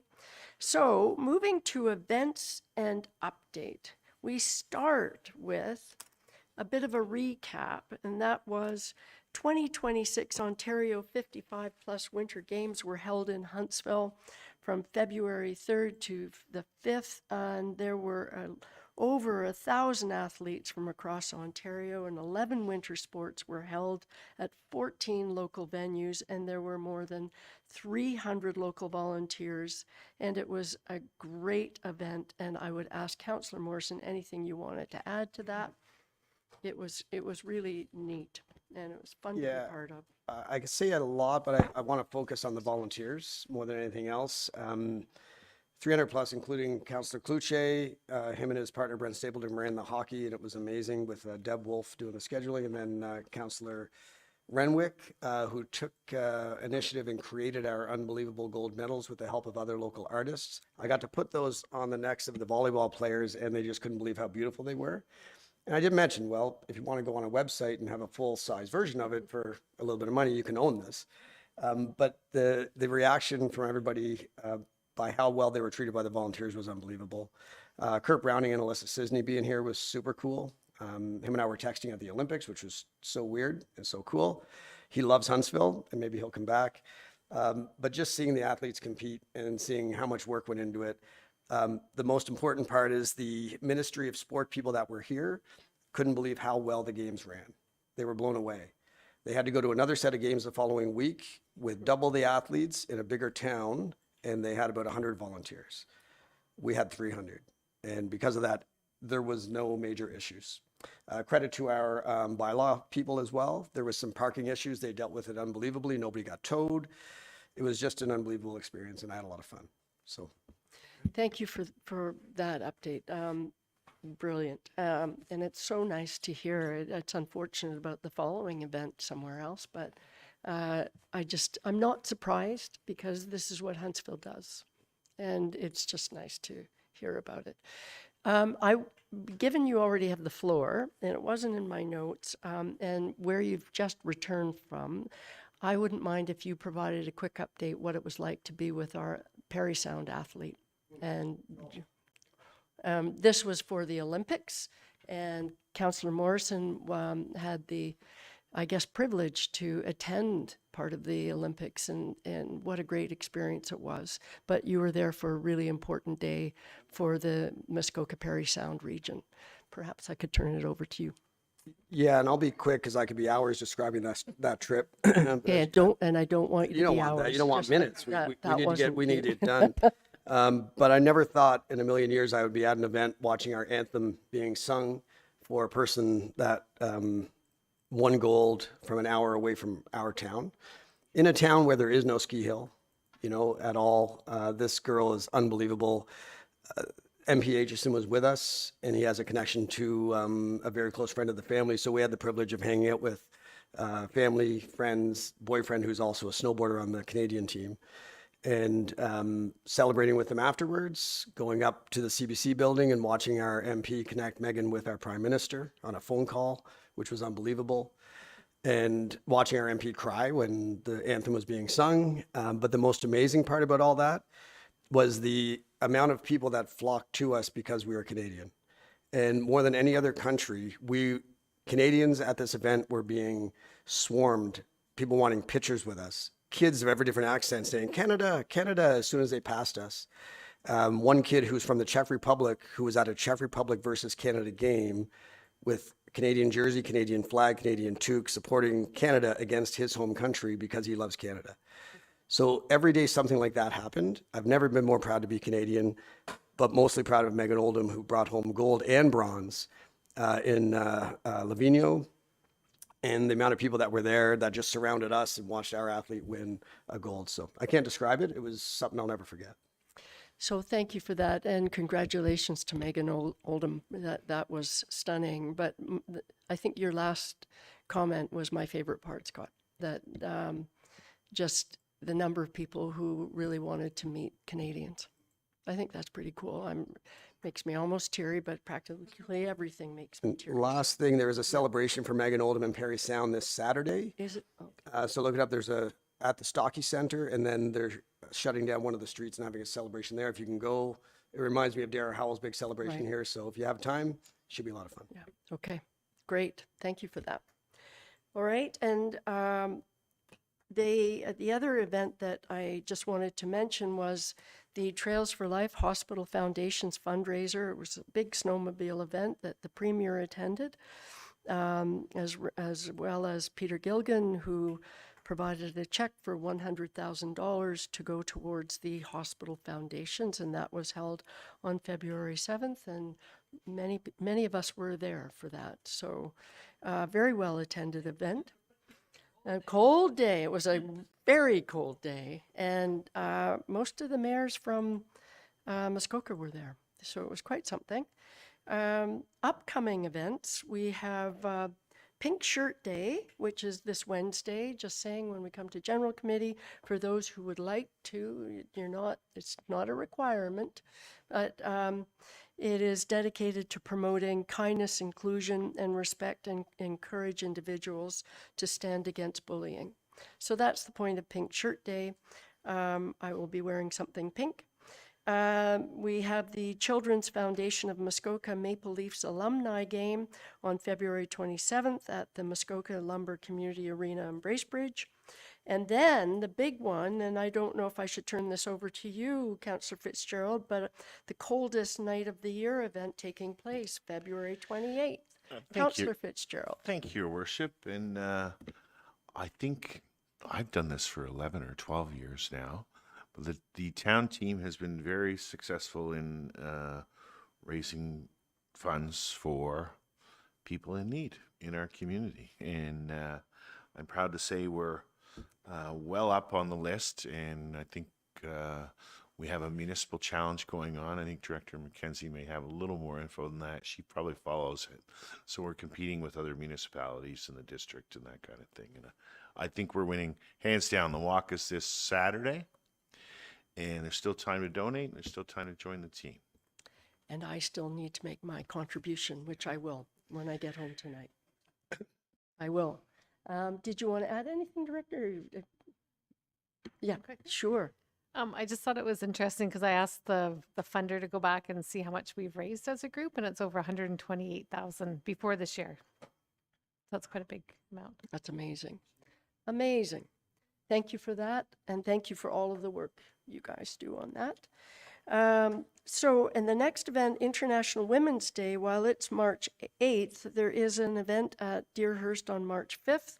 I will be attending and making some remarks in honor of International Women's Day. And finally, the Knights of Columbus Charity Hockey Tournament is on March 20th. And why it's so far ahead that's, of course, before our next council meeting. Were there any other events before we go to our last item? Yes, Councillor Renwick. Thank you, Your Worship. I just wanted to highlight that our CAO is going to be part of a panel, a women's panel. Maybe CAO Corey could speak to it. CAO Sorry Corey. to put you on the spot, but she is. CAO Corey, she it is wasn't gonna be on my list. Here International we Women's go. Day. Thank you very much, Councillor Wenwick, for that. So I have been asked to participate in a Women in Local Government Administration, so it's WILGA, W-I-L-G-A webinar on March the 6th to speak about International Women's Day and women in municipal government. So I was very honored and certainly humbled to be asked to participate in that panel. And it is in coordination with CAMA, which is the Canadian Association of Municipal Administrators Association.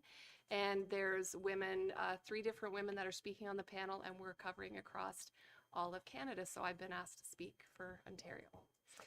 That would be the association that you are, in fact, chair of the Ontario Administrators Association, right? Correct, the Yes. Ontario. So a different That's right, organization, but still similar thing. That's amazing.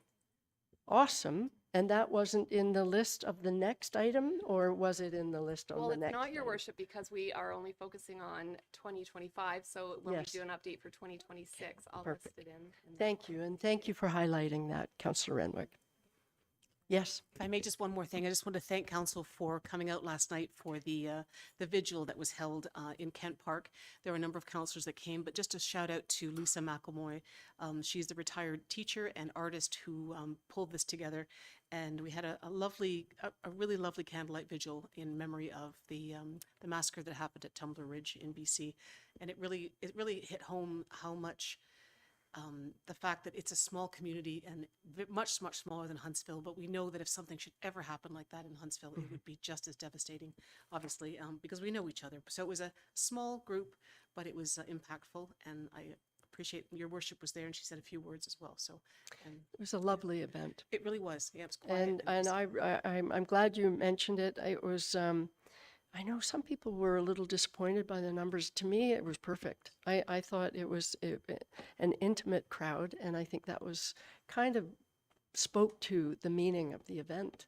And the deputy clerk will have to cover her ears, but we had quorum, just saying. You didn't have to say that. We didn't have to say anything. No decisions were made at that. I was really pleased to see so many of council attending. All right. Before I go to the next section, which is our last item before the end of the meeting, I think I am supposed to turn it over to Deputy Mayor Armour. And this is with respect to staff. This is a new thing we're doing at council, so perhaps I should introduce it. I think you're doing development services, right? So it's a very quick highlight. Just as Councillor Renwick identified something that our CAO is involved in. We have our staff throughout the entire organization are involved or engaged in activities with the organizations that they belong to, or invited as guest speakers, or doing all sorts of awesome things on behalf of the town of Huntsville all year long. So we decided that what we wanted to do was highlight some of these achievements from 2025. And I might start first, and then I'll turn it over to you, Deputy Mayor Armour.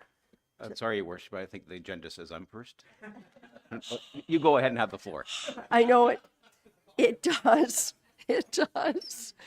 It does. Well, if you'd like to do it that way, we can do it that way.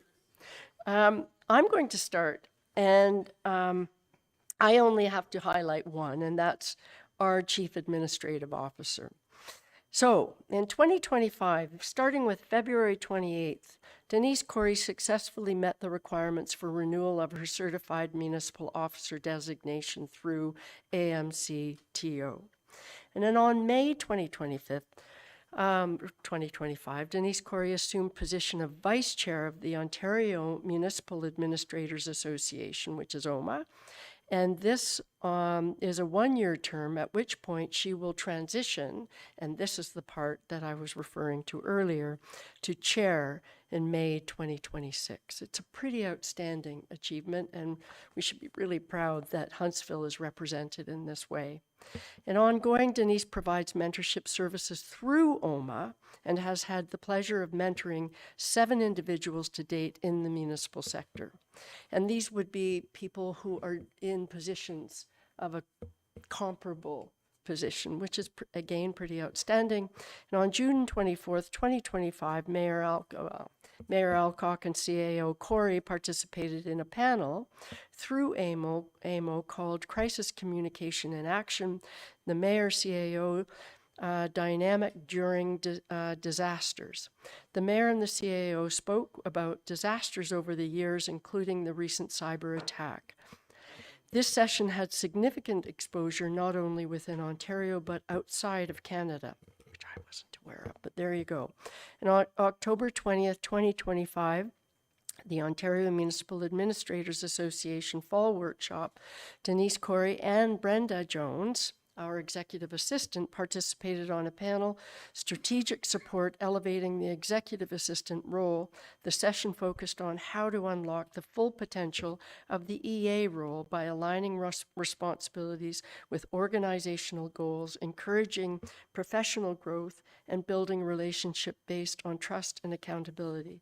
And on that last one, I think it's really worth noting that our executive assistant has attended these all nationwide events to represent Huntsville, and it is such a great thing to have her do because she brings information back to help within our organization. So really proud of the work that she's been doing on that. And with that, I will turn it over to Deputy Mayor Armour. Thank you, Worship. Mine's not quite as short, so it's the development services, and these are staff achievements. So starting in building, under education certificates, you have Adam Hall, who has a CBCO accreditation through the OBOA. Stuart Bogart, who has a BCQ accreditation through the OBOA. Yeah. Chris Nagy, Director of Appreciation Certificate of the OBOA. Haley Steed, Level 2 of the OAPSO, which is the Ontario Association of Property Standards. And then under roles, we have Adrian Ashelberg, Chapter Chair, Muskoka Parry Sound OBOA Chapter. Stuart Bogart, who's the Vice Chair of the Muskoka Parry Sound OBOA Chapter. Adam Hall, Education Chair of the Muskoka Parry Sound OBOA Chapter. Amanda Ferretti, 2025 OBOA Annual Meeting and Training Session Co-Chair. Chris Martin, 2025 OBOA Annual Meeting and Training Session Technical Session Chair. And under planning, we have Madeline Abino, who is a senior planner. She's passed the ethics professional exam of the OPPI, January 2025. Completed the Professional Standards Board membership logs, PSP, March of 2025, and completed development Pro FOMA Basics for Planner course of the OPPI, December 2025. It's easy, the acronyms kill you, don't they? And then we have Richard Clark, Manager of Planning, and he's appointed as a subject matter expert of the OPPI Working Group, Ontario Community and Planning Permit System of the OPPI in July of 25. And Richard still has he's a panelist at the 2025 Ontario Professional Planners Institute Symposium on Integrated Planning, September of 25. And a panelist at the One Point Association of Real Estaters Annual Panel Planners, November 2025. Then we have Haley Gilmore, Planning Technician. She obtained her certificate, Planning Technician of CPT Professional Designation, November of 25. And then Kelsey Shadlock, she completed the Canadian Institute of Planning Emerging Leadership Program, August of 25. She presented her thesis on empathetic planning on at webinar for the Canadian Institute of Planners, November 25. Collaborator planner for Hate Free Symposium, hosted by the Hate Free Muskoka, November 8th of 2025. And then Maya Wood, planning technician. She enrolled as a candidate member of the Ontario Professional Planning Institute on March 2025. Amazing planning department we have. No kidding. And all of the work that they're doing through the Ontario Professional Planning Institute is all part of their own building their credentials and becoming that much more professional. It's all great work. Really appreciate that. And with that, I am moving to Councillor Fitzgerald for Operations Protective Services. Thank you, Your Worship, and I'm glad I didn't have to read yours, Deputy Mayor Armour. A lot of accomplishments, but a tough read. In Operations Protective Services, Brandon Hall became an instructor for the Ontario Good Roads Association, and he teaches a wide variety of courses relating to municipal engineering and infrastructure. They value his experience, and he's relatable when he talks to groups, so I think they take full advantage of his abilities. And Pam Berger completed the Cemeterian Operations and Management course with the Ontario Recreation Facilities Association and completed Ontario Sales Representative course through Ontario Association of Cemetery and Funeral Professionals and completed the Municipal Accounting and Finance program through AMCTO. That's the only acronym I have in mind. Okay, AMCTO. Yes. Got it. That's great. And And congratulations, Brandon. Yeah, I would just like Sorry. to say that I think this is a fantastic idea because I had no knowledge of some of the accomplishments of our staff Right. over the year. I know. I think this is fantastic. I think it's hearing that periodically and thinking, wow, who knew, right? And on the point of Brandon teaching a course, that's a pretty unusual role to be in. And so big congratulations on that. I am moving to Councillor Morrison at this point with respect to corporate services. Thank you, Mayor Alcock. I was under the impression I was passing this back to Deputy Clerk Boyes, but should I just go through all of this? Okay, great. I might have misunderstood this morning. All right, very excited. I do have some acronyms that I'll try to get through. In finance, Director Julie McKenzie served as the Local Authority Services Board member. They gave me the full name, not the acronym. From 2016 to 2025, the LAS is a not-for-profit organization created by the Association of Municipalities of Ontario to deliver shared programs and services that help Ontario municipalities reduce costs, generate revenue, and build capacity. So thank you, Director McKenzie. Sam Tapley and Rachel Nemi successfully completed the Municipal Revenue Administration course, a respected three-part professional program delivered through the Ontario Municipal Tax and Revenue Association and Seneca College. In HR, we had Samantha D'Souza completing her Human Resources Management Certificate program at George Brown College. And in clerks, we had Jessica Boyes obtained an AMCTO diploma in municipal administration. Graduates of the diploma are authorized by AMCTO to use the DIPL.M.A credential. I'm only assuming that this acronym that I don't have the long form for would be Association of Municipal Clerks and Tremendous People Organization, but other than that, I'm not sure what it is. So I something think along that's those lines. it. I has think to be, that's for sure. based on our knowledge of Jessica. So congratulations to everybody on this list. Well done. Amazing. Okay, thank you for that. And finally, Councillor Schumacher, with respect to community services. Yes, thank you. So I have Jessica Verkley, our recreation coordinator, and Jacqueline Surratt, who is our manager of recreation, culture, and heritage. They presented a session at the 2025 Parks and Recreation Ontario Conference in November. The topic they presented was improving access to cultural and recreation programming. The presentation included the success story of our affordable recreation and culture program and policy and other accessible programs.